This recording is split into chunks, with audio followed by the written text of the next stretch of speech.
అమ్మాని అరచిన ఆలకిల్చవేమమ్మ, ఆవేదన తీరు రోజు ఈ జన్మకు లేదా?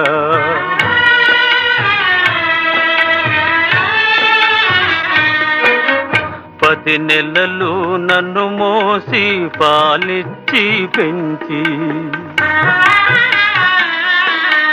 మదిరోయక నాకెన్నో ఊడిగాలు చేసిన